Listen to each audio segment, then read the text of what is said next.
तो फ्रेंड्स आइए देख लेते हैं ऐसे हिंदी वाक्यों को इंग्लिश में कैसे बोलें। जैसे अगर पहले पता होता तो मैं वहाँ कभी नहीं जाता। अगर पहले पता होता तो मैं सुबह जल्दी आ जाता। तो जिन हिंदी वाक्यों में हमें बोलना होता है अगर पहले पता होता या अगर मुझे पहले पता होता, तो ऐसे हिंदी वाक्यों को इंग्लिश में बोलने के लिए if I had known earlier का यूज़ किया जाता है। If I had known earlier का हिंदी मतलब होता है अगर मुझे पहले पता होता या अगर पहले पता होता।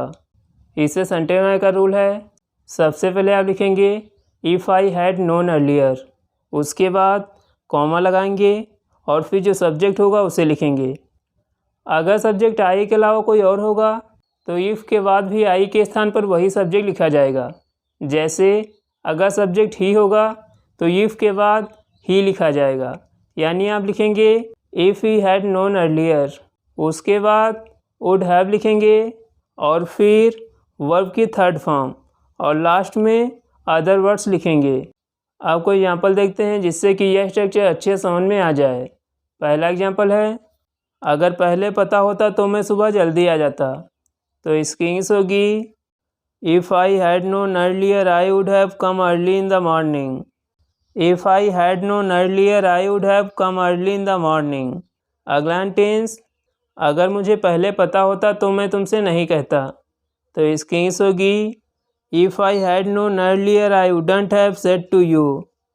If I had known earlier I wouldn't have said to you. अगला टेंस, अगर पहले पता होता तो मैं वहाँ कभी नहीं जाता। तो इसकी इंग्लिश होगी if I had known earlier I would never have gone there. If I had known earlier I would never have gone there. अगला टेंस, अगर पहले पता होता तो मैं इसे अपने आप कर लेता। तो इसकी इंग्लिश होगी if I had known earlier I would have done this my self. If I had known earlier I would have done this my self. अगला टेंस, अगर मुझे पहले पता होता तो मैं उससे झूठ बोल देता। तो इसकी इंग्लिश होगी if I had known earlier I would have told a lie to him. If I had known earlier I would have told a lie to him. अगला टेंस, अगर पहले पता होता तो मैं वहीं रुक जाता। तो इसकी इंग्लिश होगी if I had known earlier I would have stayed there. If I had known earlier I would have stayed there. अगला टेंस, अगर पहले पता होता तो मैं उसे नहीं बुलाता। तो इसकी इंग्लिश होगी if I had known earlier I wouldn't have invited him. If I had known earlier I wouldn't have invited him. अगला टेंस, अगर पहले पता होता तो मैं एक और ख़रीद लेता। तो इसकी इंग्लिश होगी if I had known earlier I would have purchased one more. If I had known earlier I would have purchased one more. अगला टेंस, अगर उसे पहले पता होता तो यहाँ नहीं आता।